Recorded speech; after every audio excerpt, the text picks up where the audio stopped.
रेखा गुप्ता।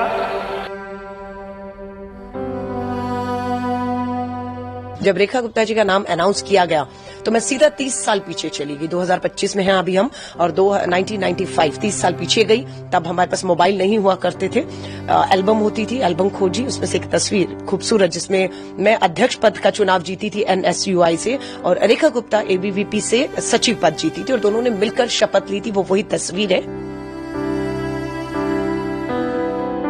मैं विधि द्वारा स्थापित भारत के संविधान के प्रति सच्ची श्रद्धा और निष्ठा रखूंगी। देखिए, मैं सबसे पहले रेखा गुप्ता जी को बधाई देती हूँ और शुभकामनाएं देती हूँ। जब रेखा गुप्ता जी का नाम अनाउंस किया गया तो मैं सीधा 30 साल पीछे चली गई। 2025 में हैं अभी हम, और 1995 30 साल पीछे गई। तब हमारे पास मोबाइल नहीं हुआ करते थे, एल्बम होती थी, एल्बम खोजी, उसमें से एक तस्वीर खूबसूरत जिसमें मैं अध्यक्ष पद का चुनाव जीती थी NSUI से, और रेखा गुप्ता ABVP से सचिव पद जीती थी, और दोनों ने मिलकर शपथ ली थी। वो वही तस्वीर है। उम्र हमारी 20 साल थी उस समय। तो शपथ ली हम लोगों ने, एक साथ मिलकर काम किया। आइडियोलॉजिकल लड़ाई उसके साथ थी, है और रहेगी, उस समय भी होती थी। वो अखिल भारतीय विद्यार्थी परिषद से तीनों जीते थे, मैं अकेली अध्यक्ष जीती थी। तो RSS के लोगों को लाना, लेक्चर करवाना उस विचारधारा को जिसका हम बिल्कुल विरोध में खड़े रहते हैं, खड़े हैं। हम गांधीयन को, आइडियोलॉजी के लोगों को लाकर हमारे अपना लड़ाई जो है एक संघर्ष रहता था। लेकिन मुद्दों पर जब बात आती थी तो रेखा और मैं एक अंडरस्टैंडिंग होती थी कि दिल्ली के मुख्यमंत्री मदन लाल खुराना जी हैं और देश के प्रधानमंत्री कांग्रेस से PV नरसिम्हा राव जी थे, तो सेंट्रल यूनिवर्सिटी है तो मिलकर करते हैं। तो हमने मिलकर काम भी किए। साल बहुत नहीं होता है, हमें अपनी कैंपस, मैं खुद साइंस स्टूडेंट थी, अपनी लेबोरेटरी लैब से फुर्सत नहीं मिलती थी, फिर एक साल में बहुत कुछ करना था। लेकिन ये कि हम कर पाए। रेखा उस समय भी बहुत एग्रेसिव थी, क्योंकि वही RSS ABVP वाला एग्रेशन जो हमने पार्षद के तौर पर, उनका एक वीडियो मेरे सामने सुबह आया, क्योंकि वो जब पार्षद रही तो मैं कभी पार्षद नहीं रही, तो एक हाउस में हमें बैठने का मौका दोबारा नहीं मिला। मैं जब विधायक हुई 2015 से 20, तो वो विधायक नहीं थी, तो सदन में भी बैठने का, विधानसभा भी मौका नहीं मिला। अब वो पहली बार विधायक बनी है। लेकिन उनका जो वीडियो मैंने देखा तो मैंने उनको शुभकामनाएं, बधाई तो दी है, लेकिन नसीहत भी दी है, क्योंकि उन्होंने भी शायद नहीं सोचा होगा कि वो सीधा पार्षद से पहली बार विधायक बनेंगी और मुख्यमंत्री हो जाएंगी। लेकिन सदन में जो उनका आचरण है, अगर मुख्यमंत्री के तौर पर विपक्ष में कोई ऐसा करेगा तो वो अब क्या करेंगे, क्योंकि उन्होंने पार्षद रहते हुए सरकारी संपत्ति को नुकसान पहुंचाया, माइक, पोडियम सब तोड़ा। वो आज वायरल वीडियो है। सो मैंने उनको नसीहत दी है कि अब ये जो चीजें आपका पीछा नहीं छोड़ेंगी, चैलेंज अंदर और बाहर दोनों रहेगा। मैं महिला कांग्रेस की राष्ट्रीय अध्यक्ष हूं और दिल्ली मेरी है। मैं बार बार कहती हूं, दिल्ली में बेटियों की सुरक्षा, महिलाओं की सुरक्षा एक महिला मुख्यमंत्री की प्राथमिकताओं पर होनी चाहिए। रेखा जी मुख्यमंत्री हो गई हैं, स्वाभाविक है उन्हें पूरी सुरक्षा मिल जाएगी, लेकिन उनकी प्राथमिकताओं पर दिल्ली की हर बेटी की सुरक्षा होनी चाहिए। अगर वो उस दिशा में काम करेंगी, महिला कांग्रेस की राष्ट्रीय अध्यक्ष होने के नाते पूरा समर्थन, सहयोग हर तरीके से मिलेगा। महिला आयोग की नई अध्यक्ष भी नियुक्त करनी होगी उन्हें, और अगर कहीं लगेगा कि वो चूक रही हैं तो हम पीछा नहीं छोड़ेंगे। मुझे याद है शीला दीक्षित जी को निर्भया के मुद्दे पर, महिला मुख्यमंत्री थी, घेरा गया था, पूरा बदनाम किया गया था। लेकिन आज हम बहुत आगे निकल चुके हैं।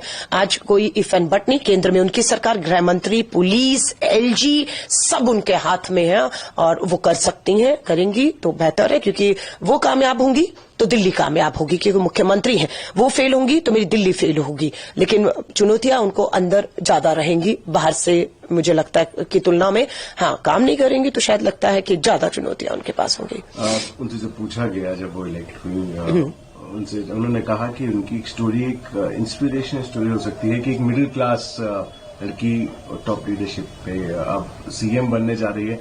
आपकी भी जर्नी सही रही है, आप कनेक्टेड भी रहे हैं उनसे, मिले भी हैं, इतने साल काम भी किया है। आपकी उम्मीदें क्या रहेंगी, क्योंकि एक महिला विंग की आप चीफ हैं कांग्रेस की, कैसे आप देखती हैं, क्या उम्मीदें रहेंगी? आपकी प्राथमिकता आपने अभी बताई, और क्या उम्मीद रहेंगी, क्योंकि आपने क्लोजली उनके साथ काम भी किया है, कैसे एडमिनिस्ट्रेटर? देखिए, मैं फिर कह रही हूँ, पहली बार वो विधायक हुई हैं, पहली बार वो विधानसभा में जाएंगी, और पूरा उनको कैबिनेट और पूरा शासन और प्रशासन को मिलकर लेकर चलना, और with in a party challenge उनके सामने रहेगा। बिकॉज मैं जब पहली बार MLA बनी 5 साल, तो मुझे लगा पहले 1-2 साल तो सदन क्या है, प्रस्ताव कैसे आते हैं, कानून कैसे बनते हैं, और हर चीज एक विधायक के तौर पर एक बड़ी चुनौती। जब पहली बार बने, वो तो सीधा विधायक के बाद मुख्यमंत्री ही हो गई हैं, तो पूरी दिल्ली का चप्पा चप्पा उन्हें अभी जाना है ना, क्योंकि वो सिर्फ शालीमार बाग से पार्षद हुई, वहीं से विधायक हो गई, और दिल्ली की जो 70 विधानसभाएं, आप पूरी दिल्ली को उन्हें जानना होगा, दिल्ली की समस्याओं को जानना होगा, और दिल्ली की समस्याओं के हल एक महिला मुख्यमंत्री के पास होने चाहिए, ये हम उम्मीद करते हैं। और मैं फिर वही कहूंगी, मुझे उम्मीद है कि वो उनको करने दिया जाए, क्योंकि पहला जो टेन्योर बीजेपी को मिला था उसमें एक ही टेन्योर में 3 मुख्यमंत्री बदल दिए थे, मदन लाल खुराना जी, साहब सिंह वर्मा जी, फिर सुषमा स्वराज जी आई, और उसके बाद 28 साल लंबा इंतजार, क्योंकि सत्ता की लड़ाई। अब वो रेखा जी को मौका मिला है, लेकिन अब प्रवेश वर्मा जी बिल्कुल उनका मुंह उतरा हुआ है, विजेंद्र गुप्ता जी तो 10 साल लीडर विपक्ष वही लड़ते रहे आम आदमी पार्टी की सरकार के सामने, वो अभी नहीं है कहीं। और जिस तरीके से जो है आशीष सूद हो या सिरसा हो, पहली बार मंत्री हो रहे हैं, सो अनुभव बीच में आएगा और काम करने दिया जाए, या दिल्ली की सरकार केंद्र से चलेगी, फैसले वहां होंगे, सिर्फ मोहर लगेगी, ये सब आने वाला समय बताएगा उनके फैसलों में। आम आदमी पार्टी के नेशनल कन्वीनर अरविंद केजरीवाल ने भी बधाई तो दी, उन्होंने एक और चीज कही कि हम सपोर्ट करेंगे जो भी डेवलपमेंट का काम किया जाएगा दिल्ली में।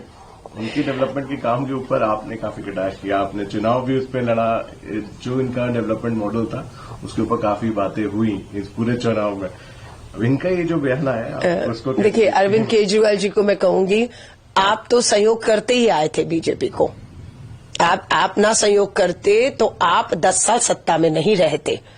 ये रामलीला मैदान का आंदोलन और उसके बाद आपका सत्ता में बना रहना, और जब बीजेपी ने हाथ खींच लिया आपसे तो वो सत्ता में आ गए और आप बाहर हो गए। सो मैं केजरीवाल जी को कहूंगी, आप सहयोग करें ना करें, पार्टी को बचा लीजिए। आपके पार्षद तोड़ने का काम शुरू हो चुका है, नगर निगम में आप बाहर होने वाले हैं, चंडीगढ़ में आप बाहर हो गए हैं जबकि आप बहुमत में हैं, और आपके विधायक जो आप बीजेपी से लाकर जिनको टिकटें दी हैं, जिसमें मैं अनिल झा को भी देख रही हूँ, दिल्ली यूनिवर्सिटी में मेरे बाद वो भी रहे और वो बीजेपी से थे, बीजेपी के विधायक थे, आज आपके विधायक हैं, जाने की तैयारी है बीजेपी में सबकी। सो अपनी पार्टी को बचा लीजिए, बेटर होगा, वरना दिल्ली दूसरा होगा जिसमें विपक्ष नाम की कोई चीज नहीं बचेगी। ये बीजेपी का हथकंडे रहे हैं और वो अपने हथकंडे जो है वो करेंगे। नहीं, बिल्कुल मैं इस बात से सहमत हूं, और मैं देखना चाहती हूं कि बीजेपी ने तो महिला मुख्यमंत्री घोषित कर दी, तो क्या आम आदमी पार्टी नेता विपक्ष के तौर पर आतिशी को सामने बिठाती है या नहीं बताती। और ये देखने वाला होगा कि दोनों महिलाएं सदन के भीतर, जो मुख्यमंत्री है और नेता विपक्ष है, अगर दो और पूर्व मुख्यमंत्री भी हैं वो, तो देखते हैं क्या रहेगा।